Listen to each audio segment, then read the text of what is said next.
code.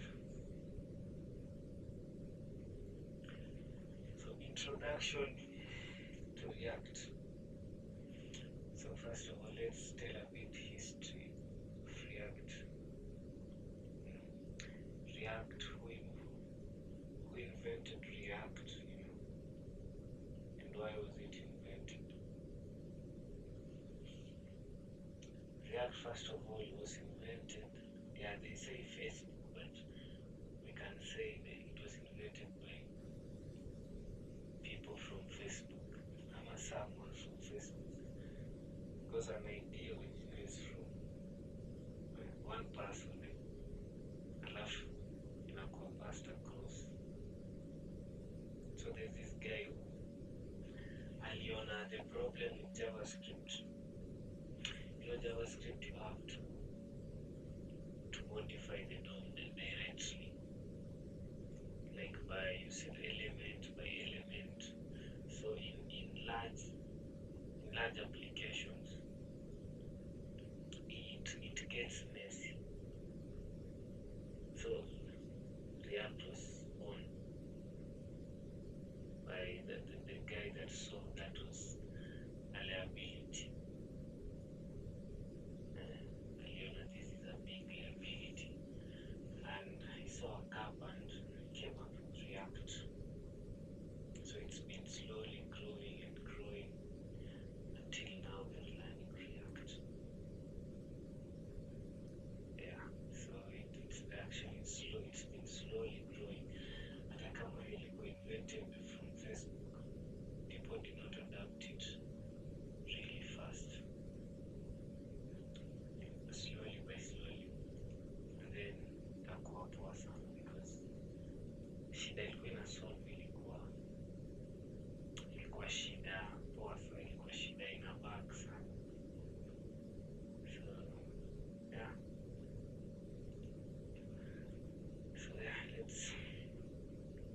So these are what we cover this session.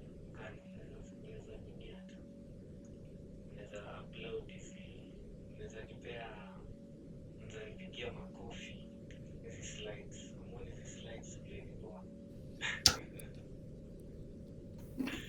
But ziko poa.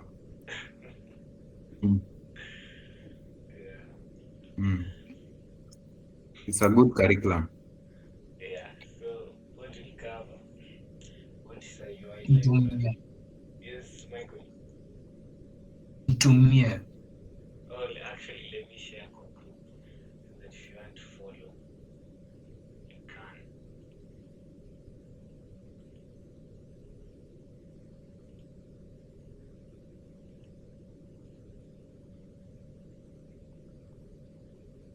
Okay.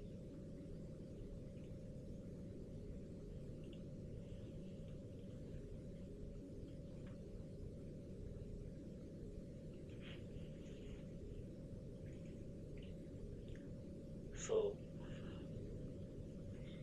we cover what is a UI library. The problem, why was React invented? As we said in the previous session, there's a reason why things are invented. And sometimes when you know the why, it's easier to kind of maneuver through the language or anything. So ukijua mbona ilikuwa invented, itakuwa easier kwako. Sometimes itakuwa easier kwako to pick up. Core concepts, talk about components, JSX, state, and why should we choose React? It's like a marketing React. That's not the case. Because currently now there are many frameworks to use, and they all have their differences and their advantages and disadvantages. Because when React was invented, there were not so many frameworks or libraries. It was only JavaScript. There was something called Bolt.js. That was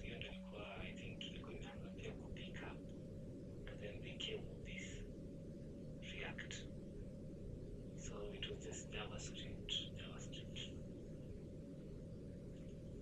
So yeah, let's move. Why React was invented. Yeah, actually today we'll do theory. Yeah, and also we'll do a setup, theory and a setup. That's all. We have to we have to kind of do this it really slowly. Ndio isitupite tusiharakishe. So why React was invented? Complex UIs, building large-scale applications like Facebook with data that constantly changes was becoming incredibly complex and difficult to manage. Yeah, that is why I was saying using the plain JavaScript.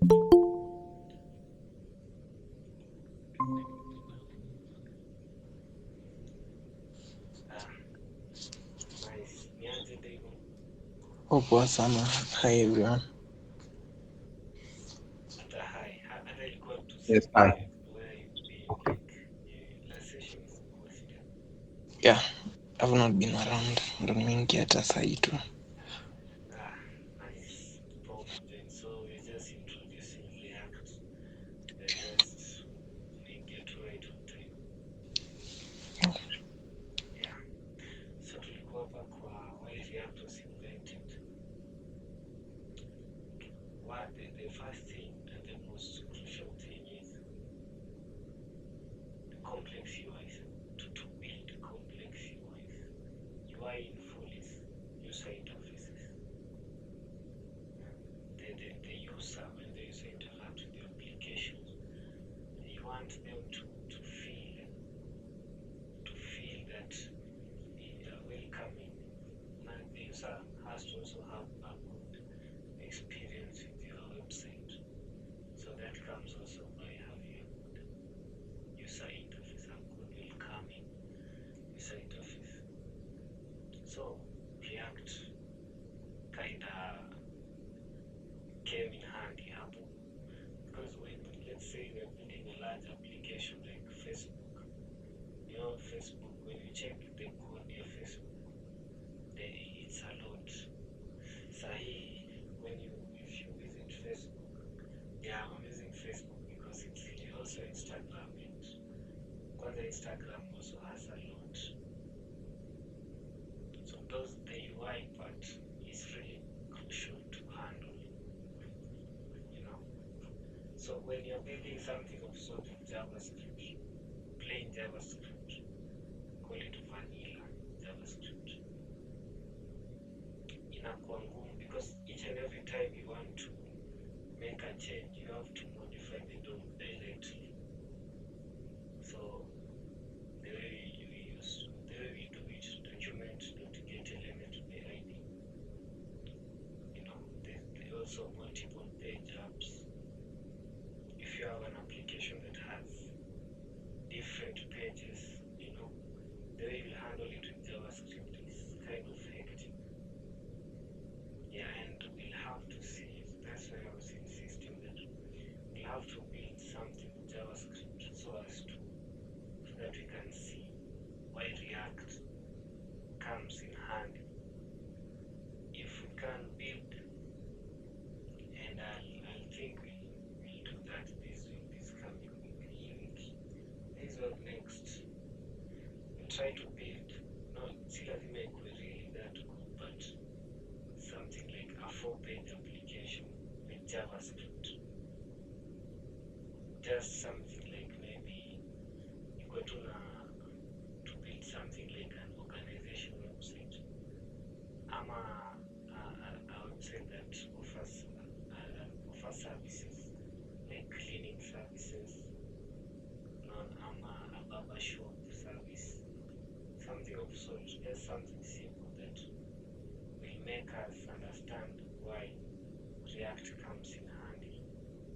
Because if you've not really done it in JavaScript, you don't really see why you really need React. So yeah, we will do that. Okay, so that is one thing that solves.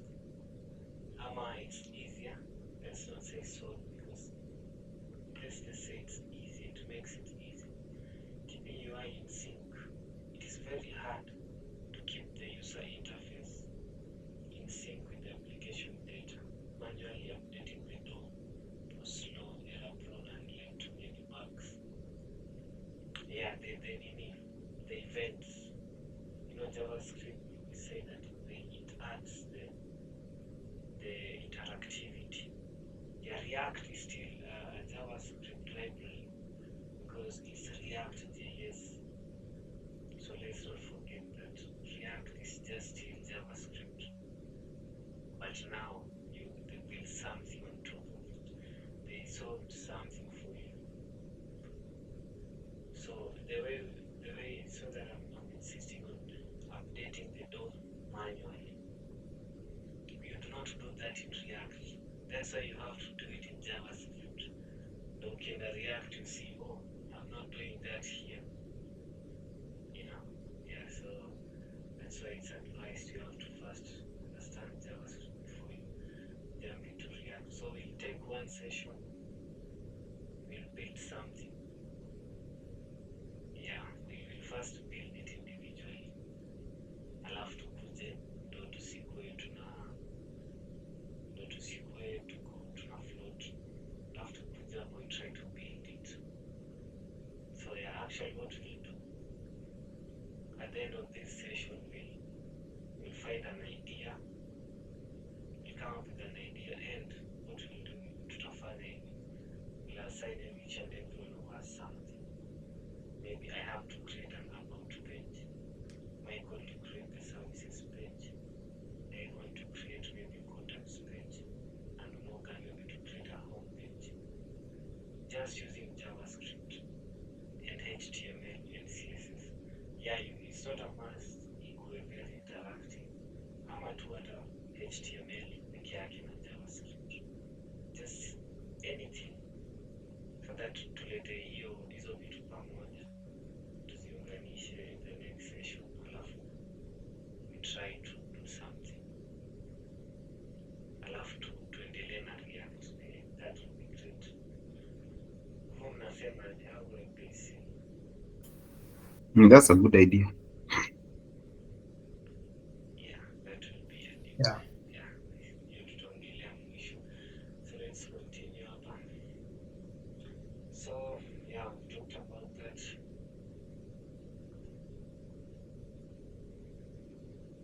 The aha moment.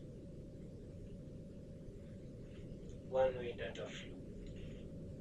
A one-way data flow approach. So look at this big React idea.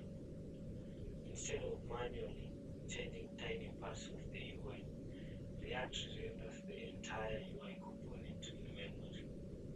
Whenever data changes, it then quickly figures out the minimum changes needed from the real screen. This made your development faster. What does that mean? Let me see if I can share my whiteboard hapa tuchore kitu. How we've been doing it previously. We've been saying if I want to write some sort of JavaScript, if I want to add some sort of interactivity in my structure, in my HTML structure, I have to first go and select that element. We really talked about it last session. We really emphasized, not last session, I think the other session. We really emphasized on selecting the element or going and getting the element before you handle whatever is there. So in React, we do not have that. Let me share my screen in a second.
structure.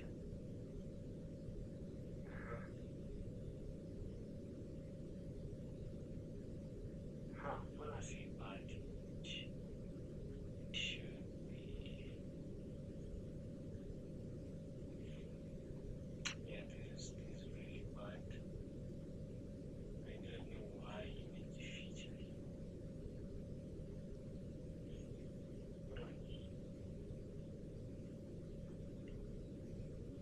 No.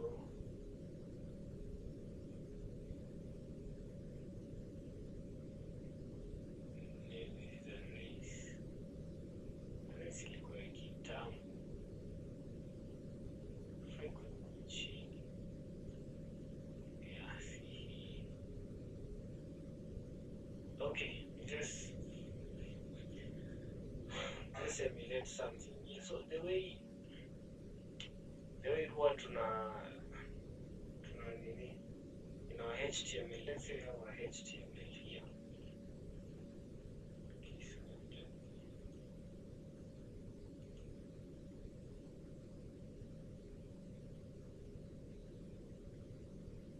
what are these?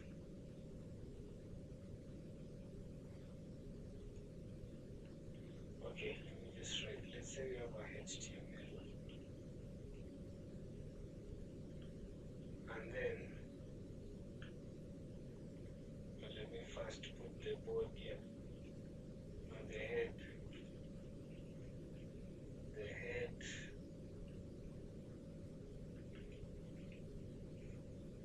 and then the body.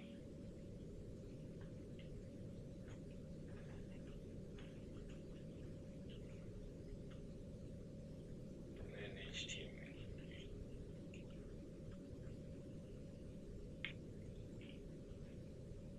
Yeah.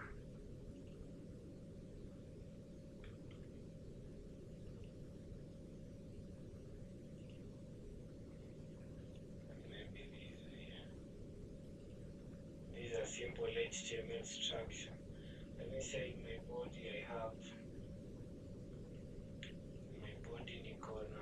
let me say a p tag.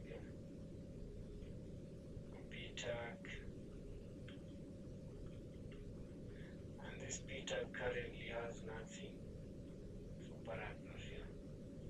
So let me give it an ID so that I can select it. ID is equals to maybe p tag. This way. So right now it has nothing. So let's say in my JavaScript file I want to modify this. I'll have to, let's say this is the DOM. The DOM is the structure of HTML, right? It's like a tree structure. We talked about that. It's like a tree structure. So if I want to modify the DOM, I'll have to go in my JavaScript file and do this. Document.get. Let me say I want to change the paragraph. Like I want to put something inside the paragraph dynamically. So if it is dynamically out in the JavaScript, let's say maybe users come in the application and they just register names and you want to display those names. So it has to be dynamic because you do not know the name of your user. You do not know their names. So it will be dynamic. So you'll have to get first the p tag and do something with it. So get element by ID, and then you specify upper ID, give it a p tag. This way, and maybe you can store it in some sort of variable, right? This name can be anything. So after doing that, you can come down here and now, and you can do with it anything. After selecting, I want to put this really clear that you first have to select the element before you can write anything to it dynamically. You first have to select it. You have to select it. That is modifying directly. and then I can come here and say, So Pascal, yes. modifying directly. Mhm. Naona hapo kwa body umeweka PID is equals to P tag and then uka close. So na hii let P is equals to document dot get element by ID P tag pina. Why are you doing it separately? Hebu come again, sijakupata vizuri. Na on the DOM tree I can see on the body umefungua hiyo PID. That is a paragraph tag. That's a paragraph tag, si ndio? Yeah. And this paragraph tag, I want to add some content to my HTML file. As you can see currently, there's nothing hapo katikati kwa paragraph tag. I do not have any content to my paragraph tag. So I want to add it kutumia JavaScript. Remember, you can modify HTML using JavaScript, right? So for you to modify HTML using JavaScript, you have to find some way of selecting that element. You can either give it an ID, a class. So I've chosen to give it an ID. So the ID is a unique identifier. So I'm giving it an ID of P tag. The P tag is just a name. You can call the name anything. As long as uko kwa JavaScript, whatever you pass here, whatever you pass here, let me highlight it. Whatever you write here, unaona hii ID, it has to be whatever it's also here. That is the ID, the name of the ID. That is how you select that element for you to work on it in JavaScript. And I believe you're doing this thing. Okay, like literally, you'll be doing this thing on VSD, senior. Yeah. So, this part 2 of let P is equals to document. Where does it fall on VSD? JavaScript file. JavaScript. Yeah, this is a JavaScript file. Here I'm writing JavaScript. Let me name this. These are let's say maybe index.html, and this here is maybe index.js, and I've linked it. Nimekuja hapa chini kwa body and I've linked it using a script tag. So this is basically I'm just writing JavaScript here. And I can say index.js. So you separately you'll be having a JavaScript file. Yeah. As you can see, this is my HTML file. This is my JavaScript file. Yeah, is it now clear? It is clear. Point is home. Yeah, nice. Any other question?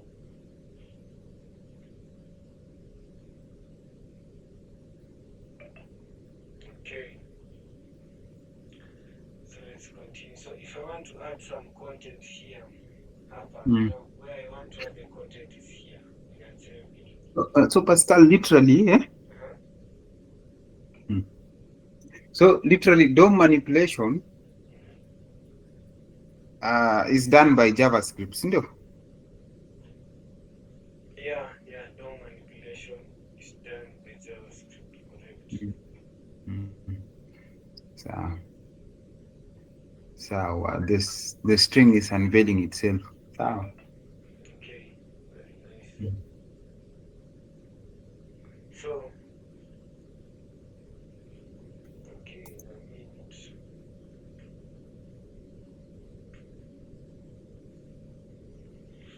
So here, so I've said right now I don't have maybe hello here.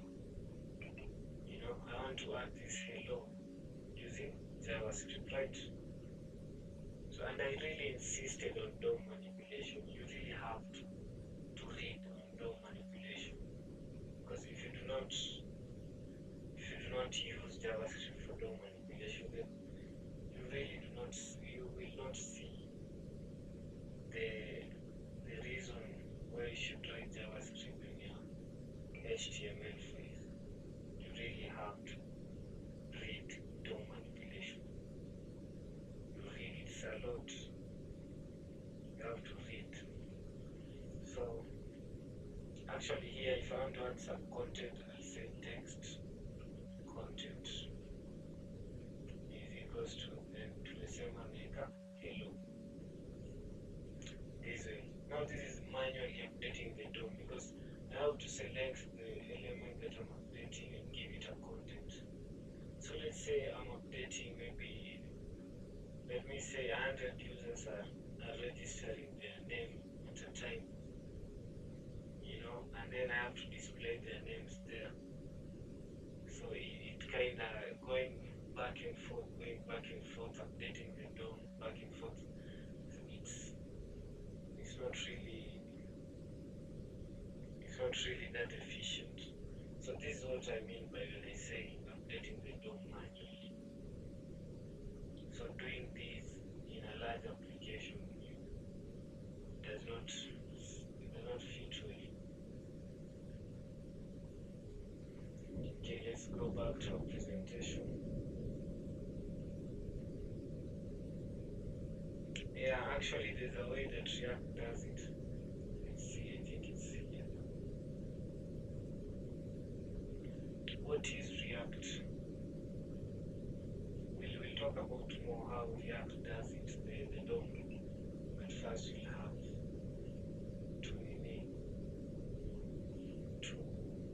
let's introduce it here. We'll have to first do the project. It will just be a simple project. Each one of us to tackle one page. We'll try to combine. What is React? React is a free and open source JavaScript library for building user interfaces. Yeah, it is free and it is open source. When it was invented, as I was watching the documentary, Facebook team were the only ones who were using this React. Today.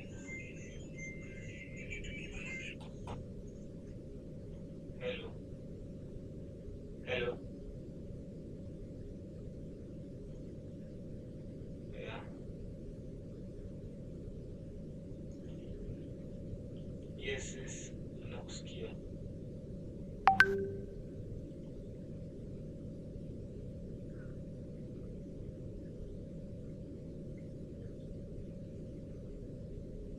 Really? Let me check. Let me check it right now. User context components. Yeah, for sure unapata error. Request a new review kweli.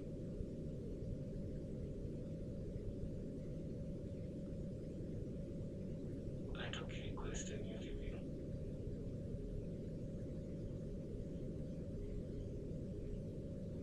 The same error is. I don't think if it's a spelling mistake, it should work actually. Don't know why I work. The error you are getting here user context is not found. Huh?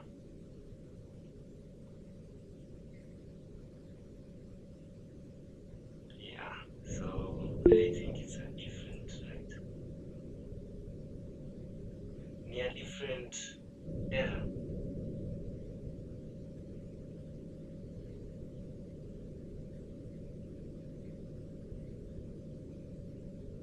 Yeah, so that worked. So I think it's a profile. It should also be in component. Yeah, it's a component.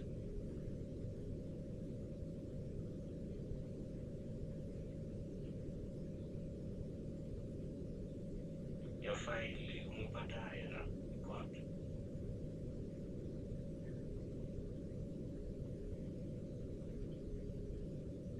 Yeah, actually I think check ilikuwa a bit dramatic hapo because there's no need to use it there. But yeah, hata mimi got your error and then I corrected it, but it doesn't make sense. But yeah, ukiimport the use context and create context, not create the use context.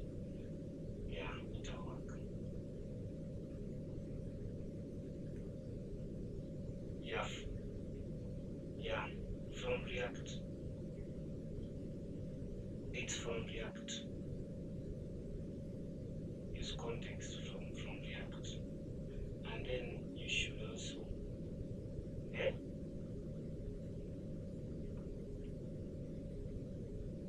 so user context is the one that you are using. So like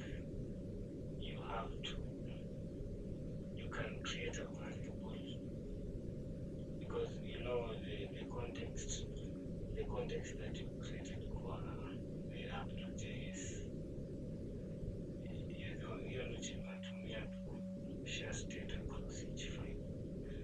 So you have to kama maybe una share maybe name and email, you have to create a variable and then you import the user context. User context is a context, so you import the user context from app.js and then you import use context from React. So user context from app.js and then use context from React, because use context itakusaidia kuspecify what context you're using, which is user context. Yeah. So if you do that, so iko sawa.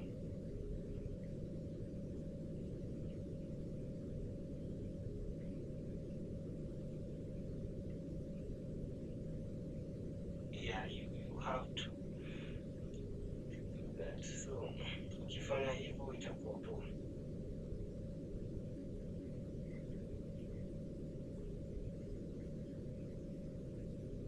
Yeah, ni text niko a bit hapa nimeshikika, so nikikata ni text. Okay.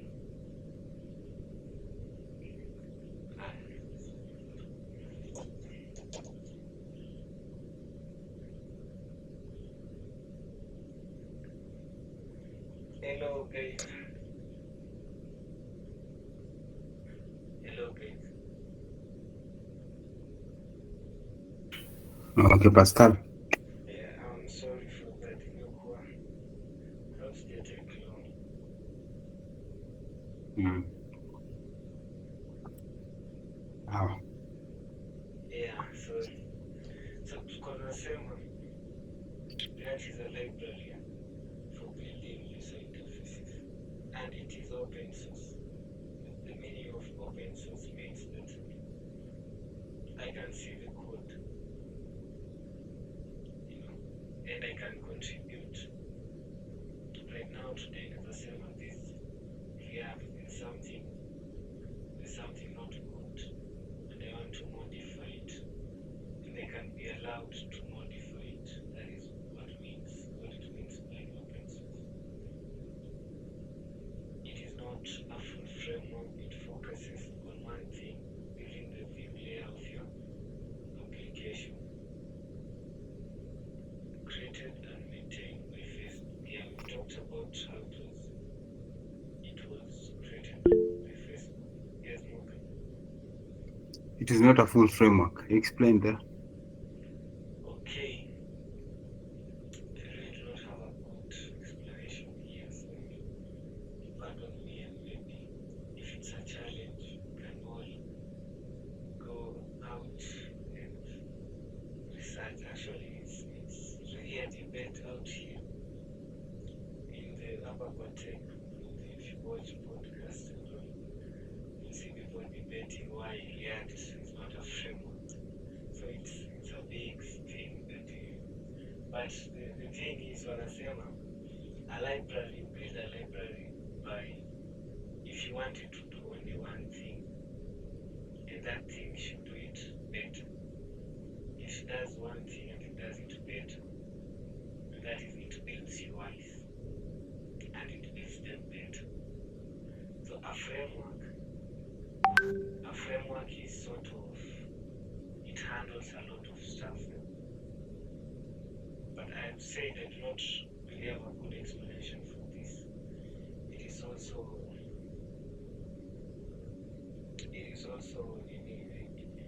debated across, but yeah, I'd say I can say why it's a library. You can say why it's not a framework, a full framework. But what a framework does is that it implements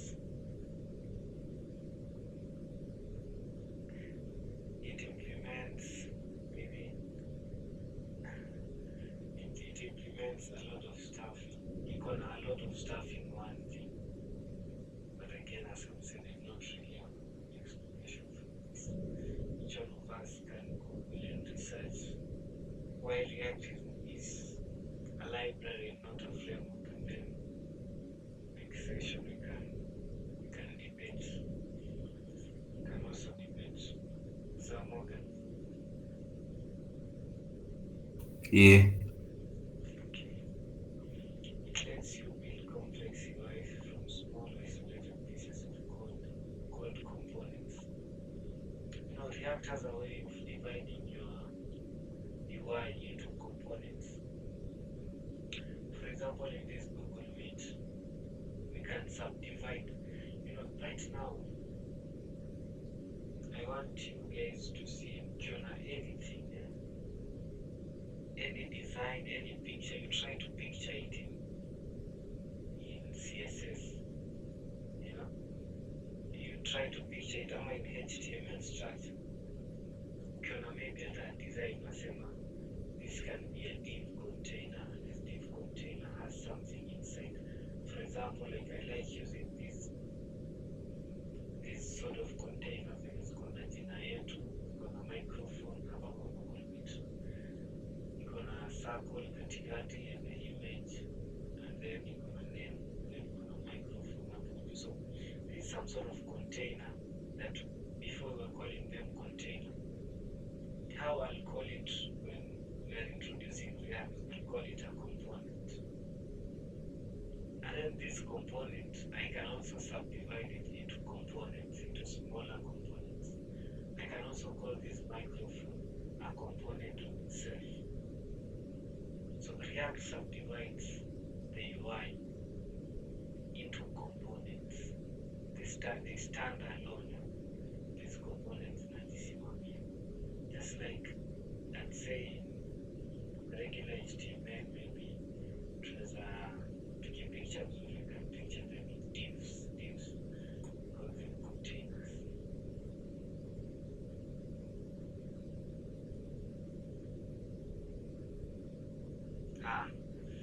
So yeah, that's it. Let's see.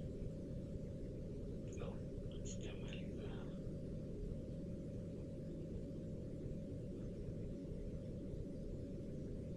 demolize the presentation.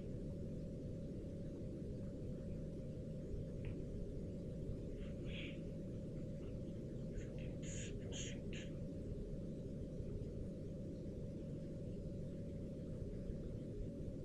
Core components. Core concept. Number one, components.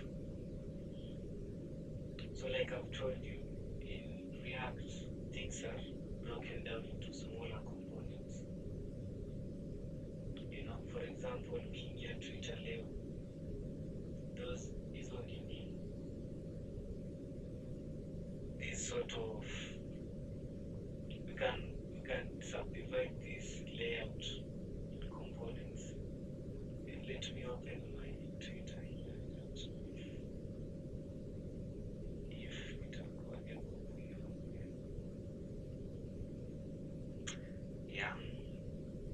I think I can sign up. Let me just just put it in theory. Think think like Legos. That's when you say if you want to build something, a large UI, you first break it down into small stuff. The Legos. These Legos, I hope they are what I think they are. The ones that you unashikanisha the small blocks. Hizo ndo Legos. I hope Yes. thanks. Yeah, you kind of join small pieces of stuff and then to build something large. So you think when you're working with React, you have to think like that.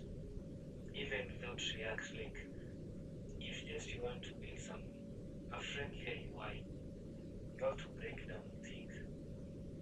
That's when I say myself unafaa ukiscroll websites hata kama ni Twitter ama Instagram, kipicture hivi unajaribu kuiangalia like in una breakdown. For example, ukiscroll Instagram, you try to break down those, unajaribu kupicture out venye kitu ilidesigniwa. Unasema this is a button here, this may be a component of itself, this whole is a big component, it has some inner components. You try and think of how we break down things into small parts. Yes, more. And I think like Legos. I think this thing is a universal concept. Yeah. Nilikuwa training fulani ya sales and marketing. So mtu alitutrain alikuwa namba 2 wa Bob Collymore. Mnajua Bob Collymore mwenye alikufa? Yeah. Namba 2 wake alikuwa Peter Arina, bado wako. So alikuwa anatuambia tuseme umepatiwa target ya 1 million. You break it into bits. Unaona? You break it into bits like you have 30 days. Within those 30 days, how many thousands can you do in a day? So I think it's a universal concept. Yeah, true. Mm. Yeah, thank you for sharing that. Makes the point clearly. Yeah, it actually is. When you find this habit of breaking down things into smaller forms or modules, in this case here, React is smaller components, it tends to be easy to develop the big thing when you just break it down and say, if I want to build this UI, then I can build. Then first, I have to build this particular component. I have to build this button. To build this button, there's some another layout on top of it. This button has to be inside there. Bit by bit. Yeah. So at the example, a social media post could be a component. A component might contain other components. You see, a social media post itself is a component, but again, this component can also contain other components like a like button, a comment section. These are also components of their own. Components are JavaScript functions that take in data and return what should appear on the screen. Yeah, components are JavaScript functions. That's why you cannot move from JavaScript to React direct. Utapata number of functions and then you have to say what are functions again. These are by time. So there's no run. Hakuna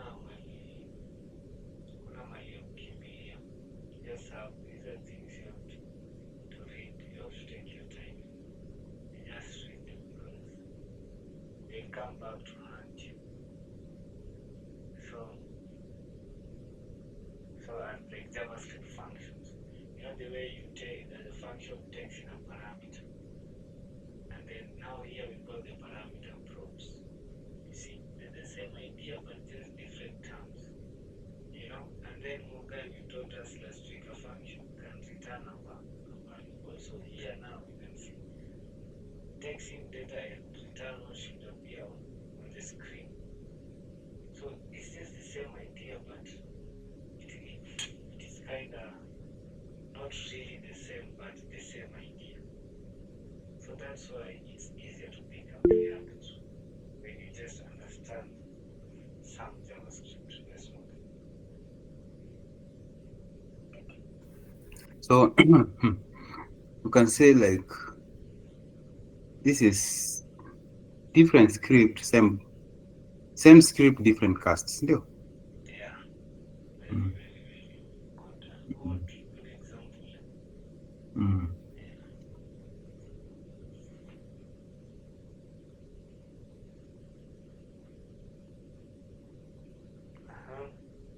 Core concept 2, JS6. Yeah, don't mind this right part. Just mind on the left part. These slides were made by the AI. So you make an error. So JS6. What is JS6? Initially we were writing JavaScript in one file, HTML in another file. So in React you can write JavaScript and HTML in one file. Okay, ukisikia unasikia vizuri. Unang'ang'ana kuconnect huko tu. Yeah, so in React you can just write JavaScript and HTML in one file. Hakuna mambo ya script. Yeah, there's no, you don't write a file and then you connect and then JavaScript candle. React is really nice. You just write JavaScript hapo, HTML hapo, and it's really nice. So we call it JS6, JavaScript and XML. So your XML, you can just say the waliita hiyo jina kwa sababu XML ni an older language, but ni JavaScript and HTML. We can say that. So JS6 in one file. Okay, we'll see that. We'll see that today or next. Read it next time. State. Now this is a really important part about React. How React lets you manage state. State, what is state? State is any data in your application that can change over time. Right? Any data in your application that can change over time. The dynamic stuff. For example, each and every time when your data changes, in JavaScript you have to modify the DOM each and every time. But there's a way that React does it. It has some sort of hooks that manage state really well. So it just happens. You do not see what is going on. You just focus on writing code and not really the other stuff. You just write your code and it just works. So how it works when a component state changes, you say state is what is the data that changes dynamically. Let's say now you have say maybe you build a website of tracking number of users in the application. So when a user registers, you print them at real time. In real time, I mean if I type my name and press enter, I want to see it there. I want to see it there. Or maybe WhatsApp. Let me use WhatsApp. For example, WhatsApp, you are saying hi. Inaonyesha imeenda lakini hauoni hapo. nasema ni aje Morgan, nikiclick send sioni hapo, nataka nione hapo ionyeshe nimetuma ndio nikuwe satisfied. Sasa these are things that change kwa sababu initially sikuwa nimetype ni aje Morgan, haikuwa hapo, ndio nimetype nataka ionekane. This is dynamic. So React does it really well and really fast. As you can see, ukitype ni aje, click send, it just appears up. Yeah, we could maybe hapo mbeleni we can build something like WhatsApp. See full kabisa, but something just to demonstrate it. But maybe later on tatukimaliza, we do not have to go in a rush. I want kwanza tukue all in the same page, that's why I'm going slowly. And then also like button. When you like something, you want it to show that you've liked. You want it to turn red or WhatsApp. Or the TikTok ni white. I don't know.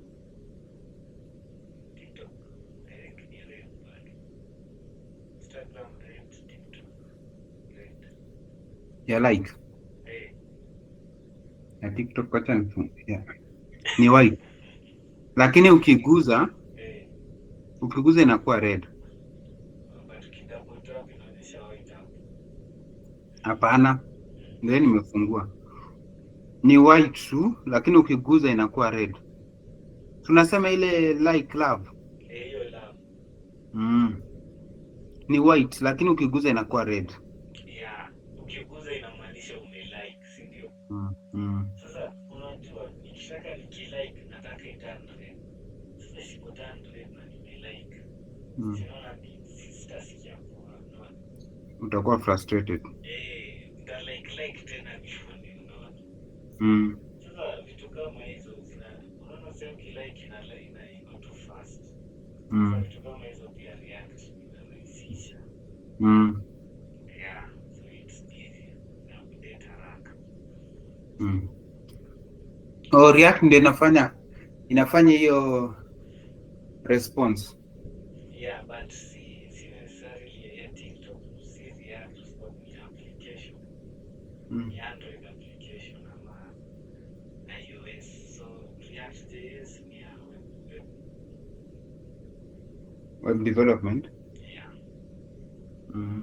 But there's some extensions. Ukielewa React pia unaweza soma kitu inaitwa React Native. Yeah, they are app development.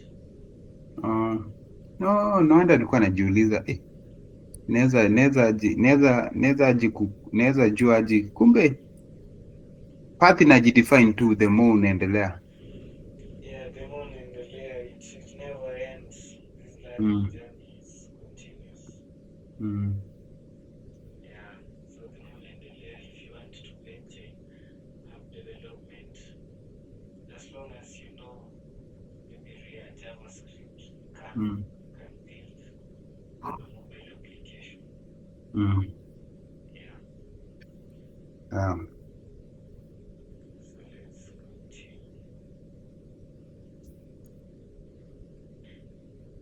How React is so fast. Actually, before telling how React is so fast, I'm going to start a simple project. Not build, just to start. Let me open my JavaScript file. In a second, we share my Visual Studio Code.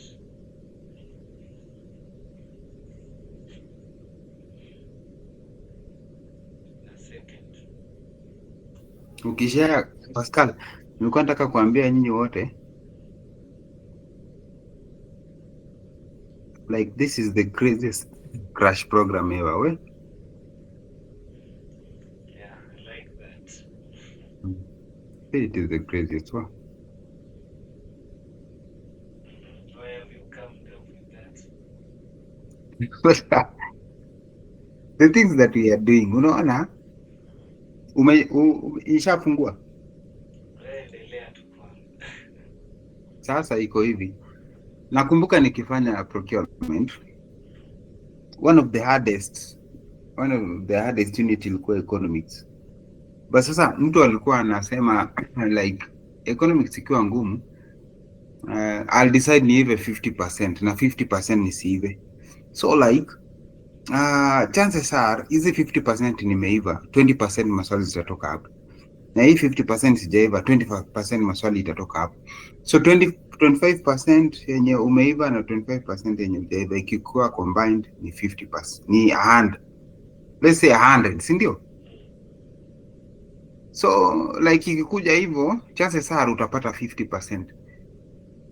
Lakini unajua kitu kama JavaScript, if you want really to travel in that industry, lazima uive everything. There's no shortcut. Nilikuwa naambia sister yangu, there's no shortcut. Unaiva. Upende usipende. Yeah. Na umepewa very short time. Yeah, kwanza hapa Alex, very short. Pascal, nyi mmekuwa colleges, mmeona.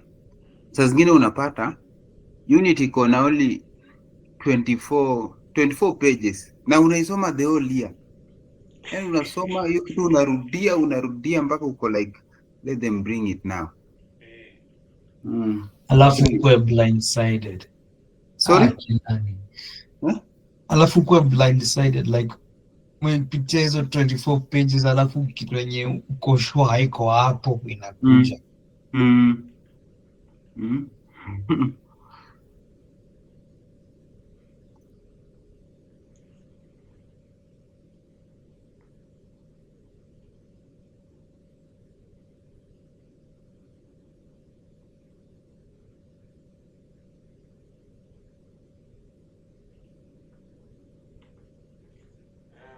Guys, a minute.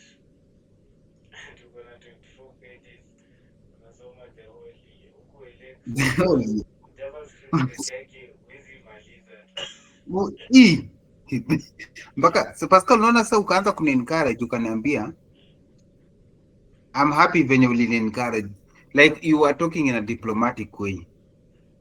The way ulikuwa na release that encouragement, like you don't want to hurt me, but at the same time you want to make sense. Unaniambia Morgan, you don't need to perfect this thing, utai-perfect ukishafanya exam.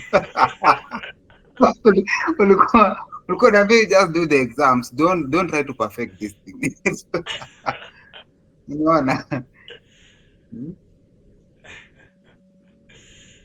It is brutal. Okay, it was brutal sense, but but you are very careful with it. You don't want it to cause more damage. You know. Yeah. Because because hata mimi I did not learn JavaScript when I learned. Actually, I was given 1 week to learn the whole of JavaScript. 1 week, the whole of JavaScript. As a new beginner. Yeah, 1 week Hey, to learn terrible. the whole of JavaScript. The other week, very advanced projects. So you can imagine. You learn this week beginner concepts, and then the next week they tell you to create a file manager using JavaScript. Moki tebu angalia kitu. Hey, Alexis, this crash program is so crazy. 1 week you have to learn the whole of JavaScript. Na ukiangalia crash program zingine, ma bootcamps, unaona kitu kama JavaScript unaambiwa ni 3 months ama 2.5 ama a month kama ni kidogo sana. Yeah. Hata sahi, if you go and check content in JavaScript, it is not more than 3 weeks, I tell you. True. Ukiangalia content ya JavaScript mali imeanzia hadi imeishia, is it more than 3 weeks? It's not. Yeah, kwa sababu we've touched CSS, HTML, Git and GitHub. So there's no way you can convince. And Morgan, keep in mind this program is 4 months. So there's no way you're gonna get 1 month free for JavaScript. And you also have to be .react, you have to be .git and GitHub, you have to be .css, you have to be .html. All that in 4 months. Yeah, that is why they're saying it kind of gives you the exposure. So no man, I was really careful. Yeah, that's why, I saw you. I knew maybe we'll lose you. Along the way. Yeah, it's good to be obsessed. I like Oh, being obsessed too. uliona hiyo obsession yangu? Yeah, and I knew it's coming to an end, the program. So if you do not do the tasks, automatically you'll not graduate. You'll have to repeat the program if you want the certificate. And what tells that you've done the program if not the certificate? You cannot convince me that you've been doing Frontend and you don't have the certificate. Yeah, and say you quit. Nasema how you quit, you're not qualified. Go and do it again. So you have to grasp the content, but not all. Like when not gonna say you have to also get you read but and then you go do the tasks. When you do the tasks, you'll find out that there's something I'm not read. You go back and read and come and do the first task. That's how you can maneuver. And then you finish the first task, you go to the second task, you see, I've not read this, you go and read and come back and do the second task. The third task, you go and read. Utajipata umesoma a lot of stuff just by doing the projects. Yeah. So we are going to create a simple React project. So how we do this, we use Vite to create a React application. So this is a command create. No, not create. npm create Vite at latest. So I'm using the latest version. And then I'm gonna create the application name. I'm going to call it maybe React app. Or you can specify the name. You can also create it in the current directory. So this is just a command. Nothing much about it. It's just a command to create a simple React application. The dot means the current directory. So when I press enter, npm is the node package manager. It is used to install some packages. So when I press enter, you see here select a framework.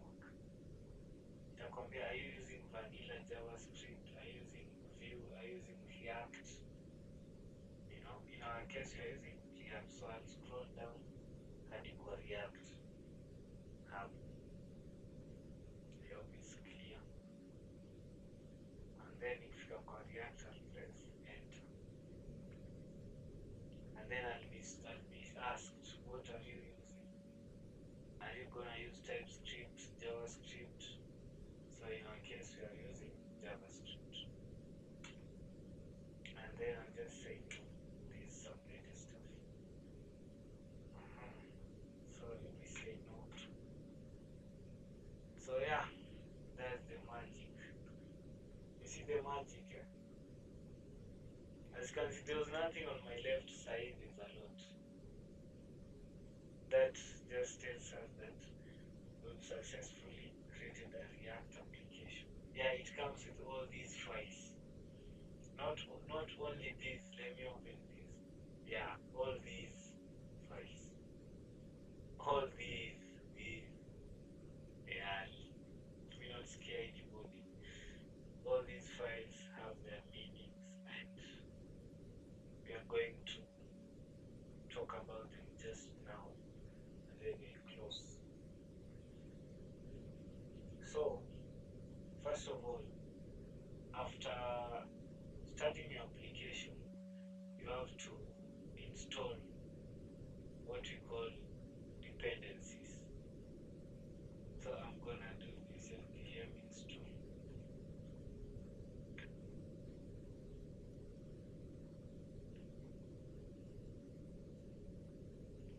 And then remember, Morgan, the way you are doing go live, each and every time, go live. Now here we don't go live. We have some sort of way of going live here. Yeah, let this one run, and then if it finishes, you'll see. As you can see, it's really beautiful. Yeah, it's a lot of files you can argue. You can argue like all this for what? Why can't I just write my simple JavaScript? You know. But it's really fun. It's really fine if you it makes a lot of things easier. But you cannot say that it's okay in each and every stuff, because there are still people who just build their user interfaces in plain JavaScript. You can't just be plain JavaScript. No one will tell you to do anything. You just do anything that you want, because at the end of the day, you are the developer. You make the choices. You just have to make the right choices with the right libraries and frameworks. Yes, Morgan. Yeah, like you're saying that somebody can build user interface with only JavaScript. Yeah, JavaScript, HTML, and CSS. Just plain, without the React library. Yeah, it's not a must for you to use React. Just that React makes it easier. After you've understood functions, when you come to React, you'll be writing functions. You won't just be writing functions as components.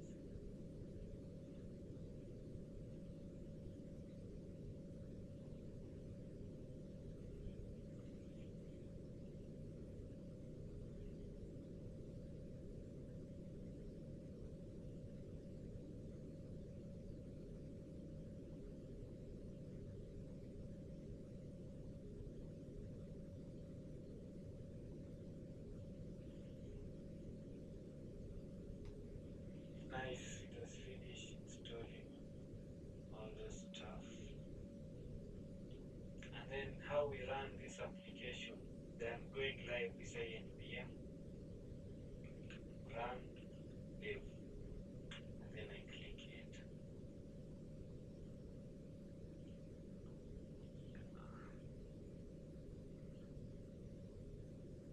Okay, when I say npm run dev, you see that your application is ready. So I'm just gonna click this link to access my website. And then let me share what is there. This is what is there. This. Now this is the beautiful React application. We've successfully created our first React application. A round of applause. Congratulations. Yeah, so we've successfully created a React application. And it's also interactive. When I click count, you can see it's increasing.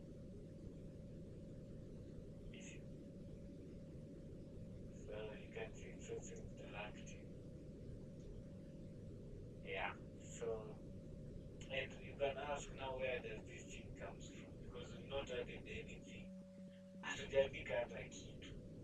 Tumecreate to the app, tukarun, tukago live, na tukaona hii. So all this, where does all this come from? Okay, so when you create a React app, it comes with this. Like, this is what they have in your code by default. So let us go there and see it, and see where it is.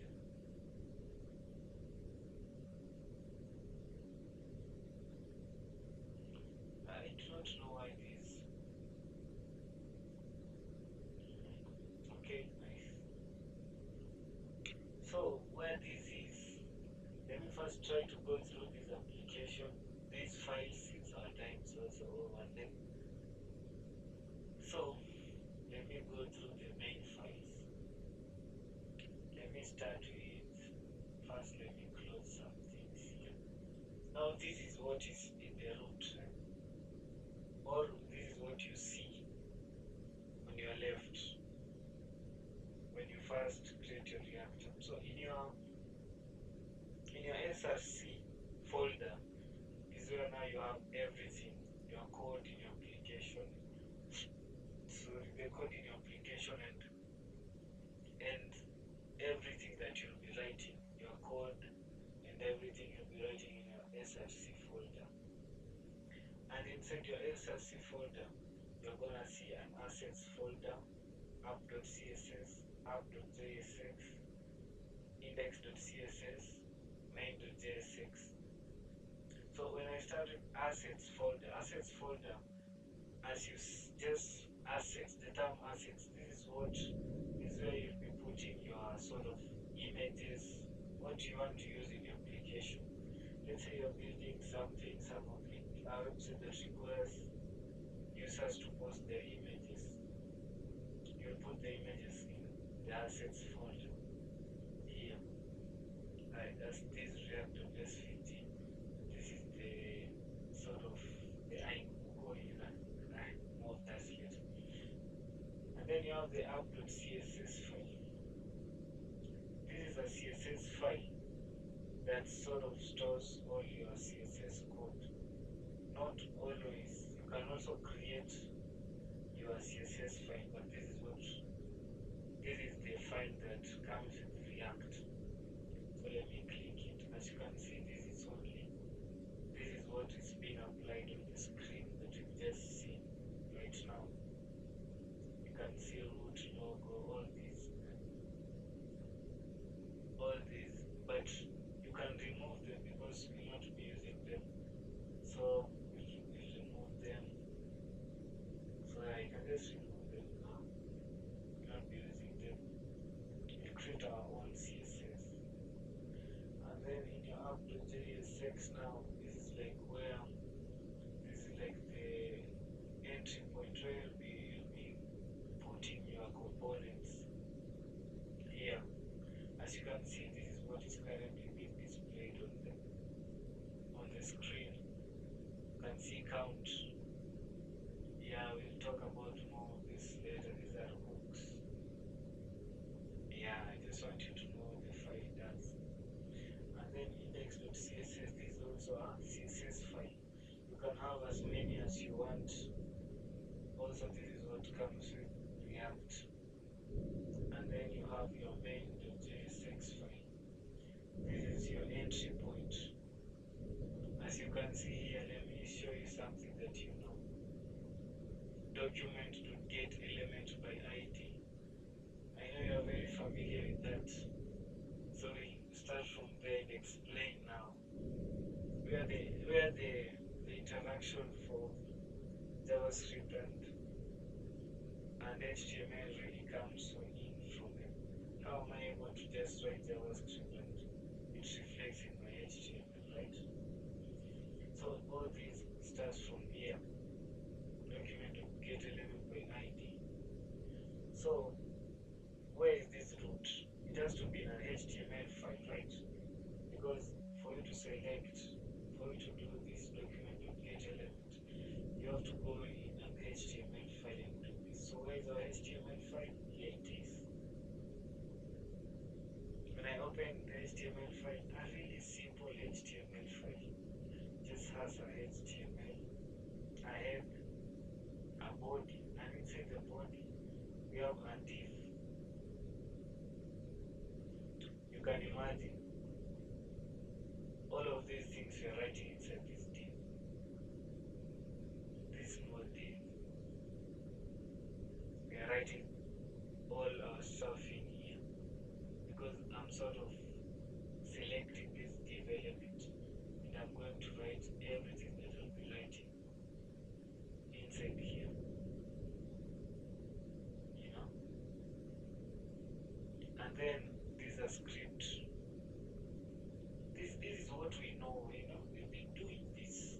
So this should not be new to us. So let's not see this as new stuff. So as you can see, I'm connecting my JavaScript file. Well, which JavaScript file? main.jsx using a script tab. And there's something new, but we should not mind this for now. We should just mind this that we're connecting it to each file main.jsx. So if I go to main.jsx, you can see I'm selecting my root element. Which element has an ID of root? It's the div. And now I'm rendering all these. Now you can see app. App is here from the, I've imported it from app.jsx. Yeah, it can be really overwhelming at first. I know it can, but as we go by, it will start getting friendlier. Any questions? Because yeah, I think that's all for today. I do not want to talk about a lot. Any questions?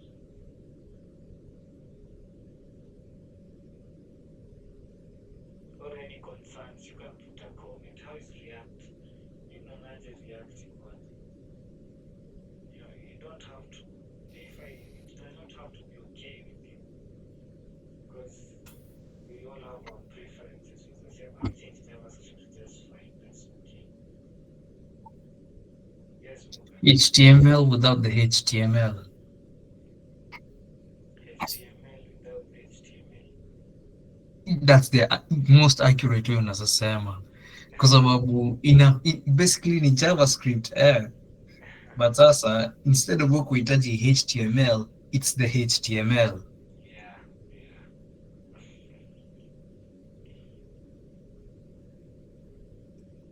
I Okay. think Yes, Morgan. those sijai handle, lakini from the way you're explaining it, I think it is like tusemaje, I can say, I can use this analogy. React is like a tool that has been introduced to make work easier. Yeah. Like nilikuwa nalima shamba na miti, sasa nikapewa jembe, nikaambiwa lima na hii jembe sasa, Yeah. because sasa kama imeshika hizo file zote like I don't need to introduce, I don't need to script things. Nichukue JS nishikanishe na HTML, nichukue nini nishikanishe na hii. That's my take. Yeah, nice. So we'll be introducing React in future tukiendelea, because we'll only be talking about React. And also, so before the next session, what we'll do is what we'll do in the next session.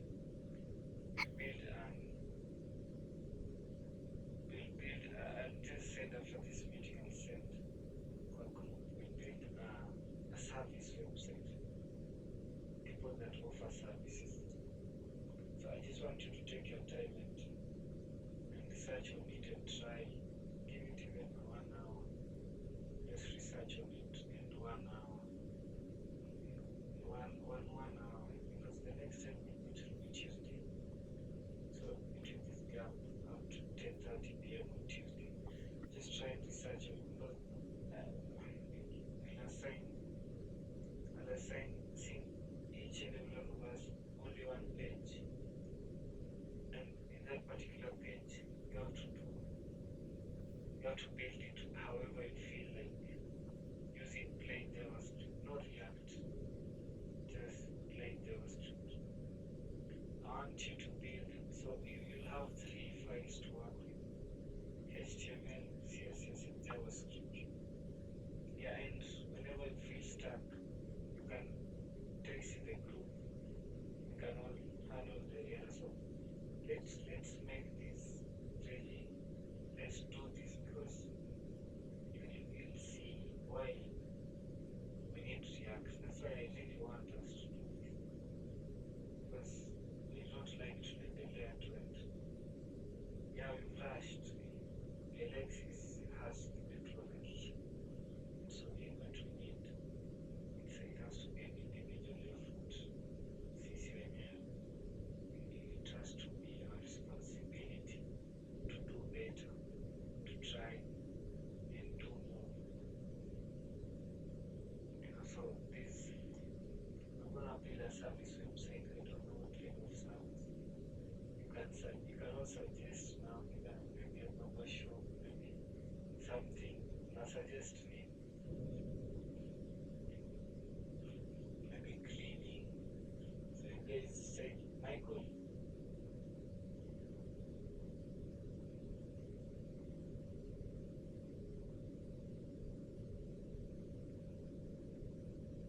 Morgan. A garbage collection company. Ah, nice. Yeah, so we're gonna build that. That company is going to have 4 pages. It's going to have a home page. It's going to have an about page. It's going to have